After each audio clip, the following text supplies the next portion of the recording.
একটি ছোট ছেলে ছিল। সে তার পরিবারের সকলের সাথে একত্রে বসবাস করত।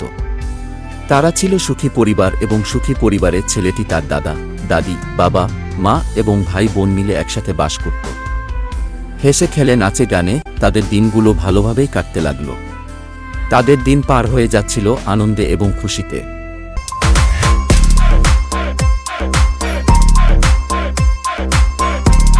একদিন ছেলেটি পিতা মাতার সাথে পার্কে ঘুরতে গেল।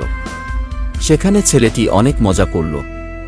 পার্ক থেকে আসার সময় ছেলেটি সিদ্ধান্ত নিল যে তারা ট্রেনে যাত্রা করবে। ছেলেটির পিতা মাতাও ছেলের সাথে একমত হল। তাই ফিরে আসার সময় তারা সকলে ট্রেনে করে যাত্রা করল। এমন সময় কিছু দুষ্টু লোক ট্রেনে আগুন ধরিয়ে দিল।